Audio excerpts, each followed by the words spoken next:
Sumur seperti apa yang akan Tuhan berikan dalam kehidupan kita? Saya menulis ada 6 yang saya mau bahas pada hari ini. Dan sumur yang ketujuh adalah Anda dan saya. Sumur yang pertama adalah sumur di mana Ribkah pernah di situ. Dan saya menyebut sebagai sumur kemurahan, sumur kelimpahan, sumur kebajikan yang limpah. Hari itu Eliezer datang ke Ur Kasdim atas perintah Abraham. Dan Abraham berkata, engkau harus cari istri bagi anakku Ishak. Dan kau pergilah, bawalah akan harta benda. Dan Eliezer ini orang yang sangat dipercayai oleh Abraham. Alkitab mengatakan paling tidak dia membawa 10 ekor onta. Dia pergi sangat jauh dan akhirnya dia tiba di tanah yang namanya Ur Kasdim, tempat asal daripada Abraham. Lalu kemudian dia berdoa. Dan dalam doanya dia berkata, ya Tuhan Allah Tuanku Abraham, kiranya ini jadi tanda. Kalau nanti aku sampai di sumur itu, dan aku minta kepada salah seorang dari gadis-gadis yang mengambil air. Dan kalau ada di antara mereka yang mengatakan, aku akan beri kamu minum.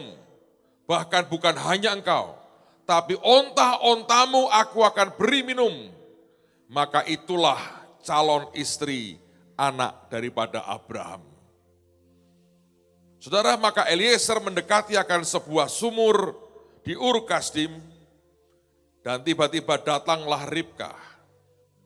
Dan ketika gadis ini lagi menimba air, Eliezer bertanya, bolehkah aku meminta air dari sumur itu? Dan Ribkah tanpa diminta 2 kali berkata, ya Tuhan silakan aku memberi engkau minum. Bukan hanya engkau, tapi semua ontamu akan aku beri minum. Saudara, memberi minum onta itu sesuatu yang berbeda dengan memberi minum seorang manusia. Karena onta itu dalam badannya punya persediaan untuk menampung air. Sehingga waktu dia minum sangat banyak.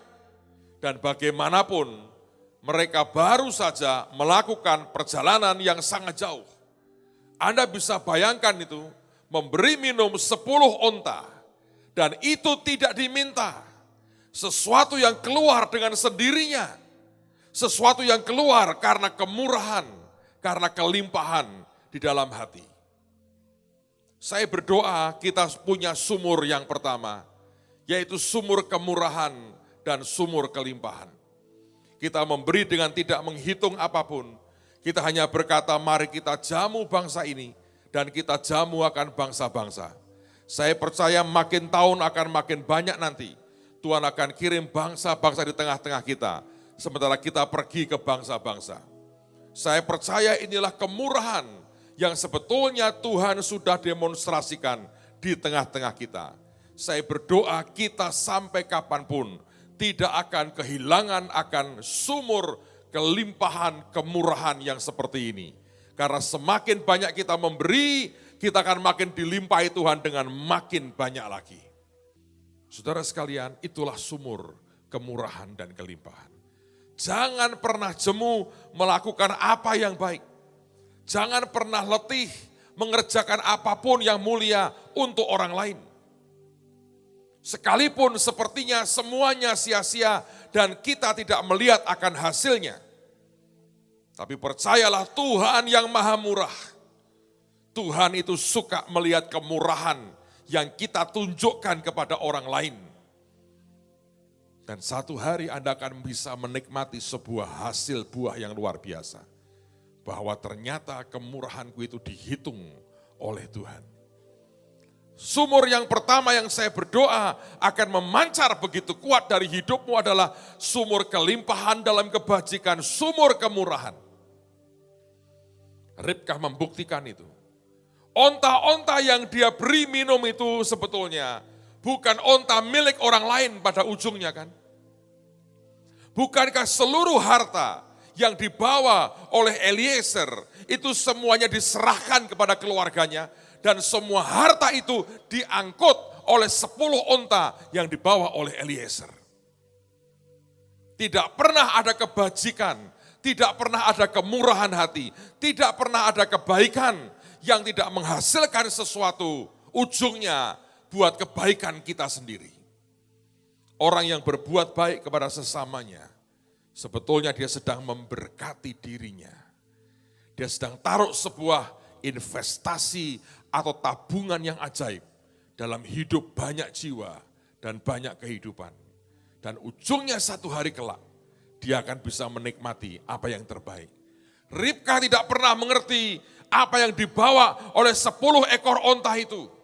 Tapi sekian jam kemudian, ternyata onta-onta yang dia beri minum itu sedang membawakan harta yang limpah dan luar biasa buat dia dan buat keluarganya. Apakah ada ruginya di situ? Sama sekali tidak. Saya berdoa ini sumur akan terus ada dalam kehidupan kita. Amen, saudara. Banyak orang membiarkan kepahitan, kecewa, marah, menghentikan, membuat sumur yang pertama ini tersumbat. Saya berdoa, Tuhan akan terus membuka sumur kemurahan kita. Sumur kedua adalah sumur yang dibuka oleh Yakub. Yakub datang juga ke tempat yang sama, ke tempat Laban. Dia bertemu dengan sumur, mungkin itu sumur yang sama, mungkin sumur yang berbeda. Nah di situ sumur itu aneh, ditutupi oleh batu yang besar. Mengapa?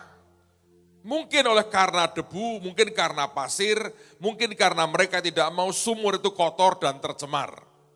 Sehingga sumur itu ditutup oleh batu yang besar sekali. Sehingga ada semacam perjanjian. Karena batunya besar dan susah untuk digulingkan. Maka mereka sepakat, kita ngumpul dulu semua, baru kemudian batu kita gulingkan sama-sama, beri minum semua domba, baru kita tutup lagi. Dan hari itu dia di sana, dia melihat akan Rahel, anak daripada Laban. Dan begitu dia lihat, dia bilang, aku harus tolong dia. Apa yang dibuat saudara? Sendirian, dia gulingkan batu itu. Sendirian. Kenapa? Yang lain membutuhkan nunggu begitu lama. Dia gulingkan batu itu. Sendirian. Saya percaya sumur ini bicara sebuah kekuatan yang muncul oleh karena cinta. Saudara, hubungan kita dengan Tuhan tidak bisa lepas dari hubungan emosional jiwa kita sebetulnya. Sebab ketika perintahnya pertama berkata, kasihilah Tuhan Allahmu. Anda pikir kata mengasihi tidak melibatkan sesuatu yang emosional? Bisakah Anda percaya kalau kekasihmu datang dengan wajah beku kayak mayat berkata, I love you, I love you, I love you. Pasti Anda berkata dalam hati, mbuh karepmu, mbuh karepmu. Gitu. Anda kan tidak bisa pungkiri yang namanya mengasihi, mencintai itu melibatkan sesuatu yang emosional dalam kehidupan kita. Kenapa tiba-tiba tenaga Yakub begitu kuat? Menurut saya ini cinta pada pandangan pertama. Dan itu yang kemudian membuat dia kerja 7 tahun, seakan-akan mungkin sangat singkat karena cinta. Semua yang berat itu selesai because of love. Dan tahukah saudara, Yesus turun ke dunia karena cintanya kepada Anda dan cintanya kepada saya. Dan lihatlah setiap kali Alkitab berkata, maka dia timbul belas kasihannya. Kalau timbul belas kasihannya, mujizatnya akan nyata. Sesuatu yang supranatural akan mengiringi. Yakub pergi ke tanah leluhurnya karena perintah ayahnya. Dia lakukan sesuatu berdasarkan otorisasi bapaknya. Tapi di sumur itu dia bertemu dengan seseorang. Dan keinginannya untuk menolong orang yang dia cintai sangat kuat. Sehingga tidak usah menunggu gembala yang lain. Dia gulingkan batu yang besar. Orang Kristen yang hidupnya mencintai Tuhan, semua yang harus dilewatinya akan ringan. Tapi kalau tidak ada cinta dalam kehidupan kita, semuanya ujungnya hanyalah sebagai sebuah kewajiban. Saya berdoa, tidak demikian dengan kita. Ribkah punya sumur kemurahan, kebaikan yang limpah yang diberi. Dan Yakub berkata, aku punya sumur yang kekuatanku ini karena cinta. Persis seperti yang Yesus katakan. Dan perintah pertama tidak pernah berubah. Kasihilah Tuhan Allahmu. Dengan segenap hanya bisa terjadi kalau Anda cinta dengan Tuhan. Kapan terakhir emosimu itu begitu tergerak kuat sampai engkau hanya bisa bilang I love you Lord. Dan Anda mungkin tidak pernah bisa mengucapkan yang lain lagi. Saudara mendekati Tuhan dengan cara apa? Sedang perintahnya berkata, kasihilah Tuhan Allahmu. Itu perintah pertama. Saya berdoa cintanya Tuhan akan membuat kita makin kuat. Karena cintanya kita bisa bergerak. Karena cinta kepadanya bangsa-bangsa akan dilawat Tuhan. Ini akan terjadi dan sedang terjadi. Anda sudah mendengar kesaksian dari banyak di antara kita. Bagaimana mereka mengerjakan apa yang tidak mungkin jadi mungkin. Because of love. Oleh karena cinta. Yang percaya katakan amin. Kita sampai kepada yang ketiga. Ini sumur dari Yusuf. Dan saya katakan ini sumur adalah sumur yang memelihara raja-raja masa depan. Hari itu semua 10 saudara berembuk. Mereka marah dengan orang yang bernama Yusuf. Dan ketika Yusuf datang mereka berkata mari kita bunuh dia.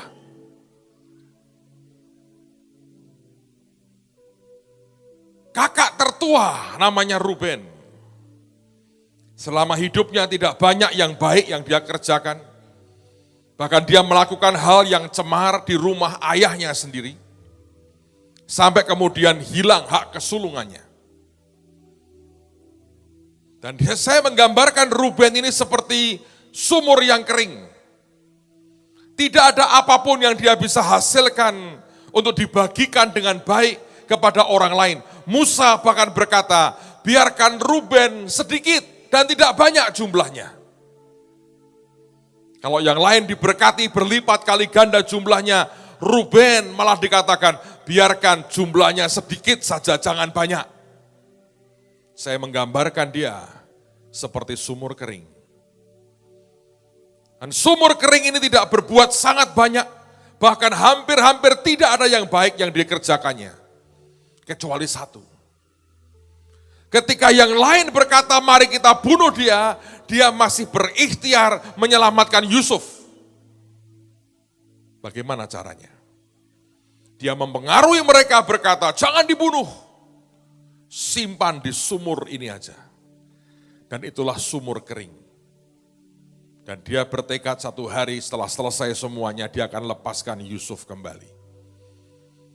Apa yang dibuat memang tidak sempurna, tapi itu merupakan bagian yang terbaik yang pernah dia buat mungkin selama hidupnya sesuai dengan apa yang Alkitab pernah catat. Dan Ruben ini taruh Yusuf di dalamnya. Dan karena sumur kering ini, Yusuf tetap hidup dan tidak mati. Sekian belas tahun kemudian, Yusuf yang sama yang dia tolong hari itu di sumur kering adalah Yusuf yang memberi makan seluruh keluarga besar Yakub. Dan dialah penguasa di tanah Mesir. Saudara, kalau Anda mengatakan, Pak, saya seperti sumur kering. saya tidak punya apa-apa yang bisa saya berikan. Orang lain mungkin tidak bisa menerima berkat apapun dari hidup saya. Saya mau berkata, apakah ada pangeran-pangeran di sekitar saudara yang engkau bisa pelihara dari kematian rohani? Apakah ada orang-orang muda di sekitarmu yang engkau kenal, yang engkau bisa berikan sumur keringmu itu untuk memelihara dia, minimal tidak mati rohnya. Dan satu hari dipersiapkan jadi seorang raja yang luar biasa. Memberi tidak berarti harus uang. Memberi juga artinya sebuah perhatian. Beberapa hari yang lalu saya lagi merenungkan firman Tuhan. Dan Roh Kudus berkata, nak, warisan terhebat yang seorang bisa tinggalkan buat anak-anaknya adalah kalau dia bisa berikan sebuah pengalaman rohani dan api Tuhan dalam dirinya. Anda mau tinggal di apa? Kecuali Yesus hidup nyata dalam hidup mereka. Tiap hari jalan dengan Tuhan. Makanya saya tanya anak saya, lu mau pergi, papi yang bayar, atau kamu beriman sendiri? Dia bilang, beriman sendiri. Dalam waktu 1 minggu, aku rasa sudah lebih dari 90% tercover apa yang dia percayai. Saya tanya gini, enak enggak kamu dengan Tuhan sendiri? Enak. Ngerasain dia ngomong apa, suruh ngapain, itu warisan paling luar biasa. Dia boleh dimanapun, ada Tuhan yang jauh lebih hebat menyertai dia di dalamnya. Saya berdoa ada sumur seperti ini. Amen, saudara. Yang keempat, ini sumur namanya sumur Musa. Musa lari dari tanah Mesir, dia sampai ke tanah Midian. Dan rupanya orang-orang di sana cukup jahat. Ada gembala-gembala di sana. Dan kemudian datanglah anak-anak Imam Yitro, termasuk satu di antaranya yang paling tua, Sipora. Mereka mau mengambil air, tapi gembala-gembala lain jahat. Diganggu, tidak boleh. Hari itu Alkitab mengatakan Musa mengusir semua. Anda harus mengerti, di usia 40 tahun, dia seorang bekas jenderal besar di Mesir. Dalam zamannya dia pernah memukul balik serbuan 1 juta pasukan Ethiopia. Dan hari itu dia melihat ketidakadilan, dia usir semua gembala-gembala. Menurut saya berantem, saudara. Enggak mungkin diusir langsung pergi, enggak mungkin. Tapi ini jago berantem. Mandor Mesirnya dipukul sekali mati kok, saudara. Anda bisa bayangkan itu. Dan dia masih sangat kuat. Dia usir dan dia tolongi. Itu bukan karena cinta, tapi karena keadilan. Dia seorang pemimpin. Dia melihat bangsanya diperbudak, dia marah. Hari itu dia melihat sebuah penindasan lagi, dia marah. Dan dia bertindak. Dan dia beri minum semua domba-domba dari Yitro. Dan dia beri minum sangat banyak. Limpah. Anak-anak Yitro pulang. Dan ayahnya berkata, mengapa kamu begitu cepat pulang? Karena biasanya dia tahu akan butuh waktu sangat lama, tapi hari itu anak-anaknya pulang sangat cepat.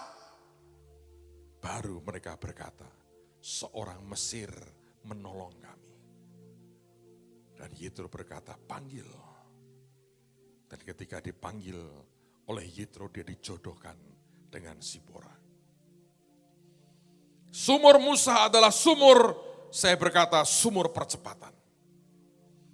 Hari-hari ini Tuhan sedang bergerak sangat cepat. Satu hari Daud sedang bergumam. Dia tidak bicara kepada siapapun, dia bergumam, dia berkata, seandainya aku bisa minum dari sumur yang di Bethlehem.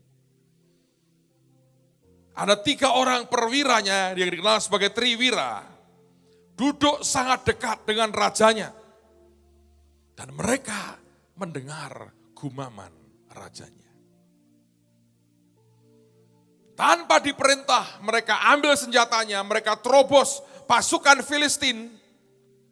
Mereka timbah air, dengan mempertahankan air di timba, mereka terobos lagi pasukan yang sama. Beberapa dari mereka sampai lengket tangannya dengan pedangnya. Karena berlumuran darah musuh. Dia pertahankan tiap jengkal tanah yang diinjaknya. Sampai dengan selamat mereka tiba di hadapan Daud. Saya yakin badan mereka penuh dengan bercakan darah lawan. Dia bawa, dia bilang, "Raja, ini air dari sumur yang di Bethlehem yang kau inginkan itu." Tapi Daud mengerti. Dia berkata, "Aku tidak layak minum. Sebab ini darah orang-orangku." Dia bawa ke tabut Tuhan. Dia taruh di mezbah, dia kucurkan. Sebagai sebuah persembahan di hadapan Tuhan. Sumur ini adalah sumur keintiman dan sumur penyembahan. Saya berdoa, tidak ada orang yang harus teriak-teriak atas nama Tuhan buat kita lagi mengerjakan apa yang dia mau. Sebab dia berkata, "Aku tidak memanggil engkau hamba, sebab hamba tidak mengerti apa yang tuannya inginkan." Dan seorang hamba, Alkitab berkata, tidak bisa hanya dengan diomongi, harus dengan tongkat untuk diajari. Tapi dia berkata, "Tapi aku memanggil engkau sahabat, sebab engkau tahu yang aku mau." Banyak orang selalu berkata begini, "Berikan dulu surat perintahnya. Engkau suruh kerja, oke, SK-nya, turunkan dulu SK-nya. Bagus sih. Tapi itu menunjukkan betapa rendahnya Anda. Sedangkan seorang sahabat, dia beda. Orang yang punya kedekatan, keintiman akan beda. Dari matanya, dari gestur tubuhnya, dari semuanya, ekspresi wajahnya, Anda bisa tangkap yang dia mau. Dan dia melakukannya. Ada orang berkata, "Mana Pak ayatnya?" Ya Anda juga enggak dapat ayat narkoba, ayat ekstasi juga enggak ada.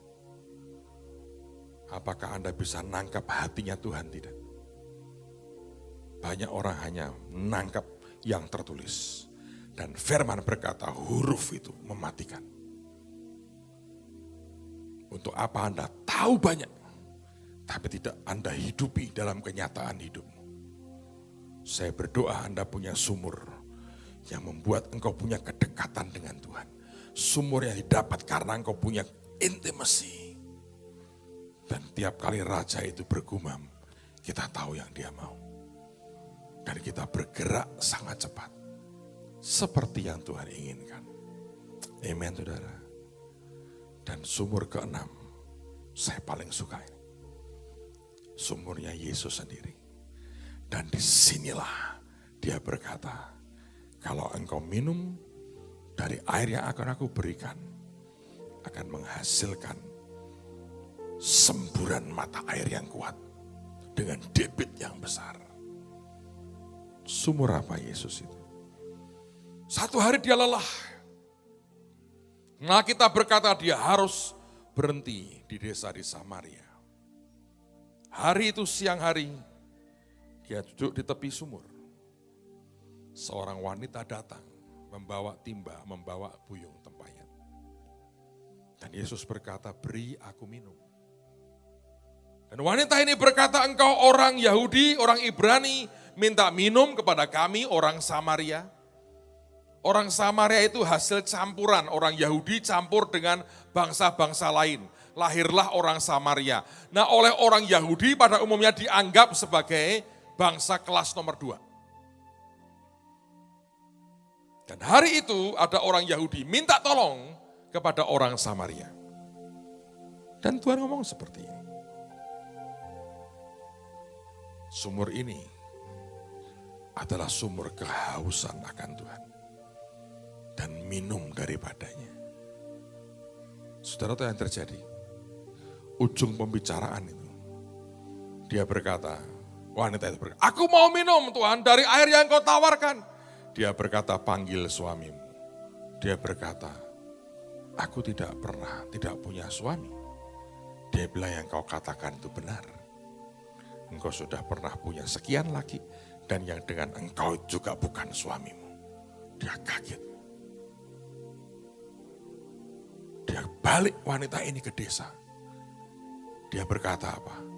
Ada nabi. Aku dibongkar hidupku. Ketahuan semua. Semua berbondong-bondong datang. Ini wanita meresahkan desa itu. Hari itu bertobat.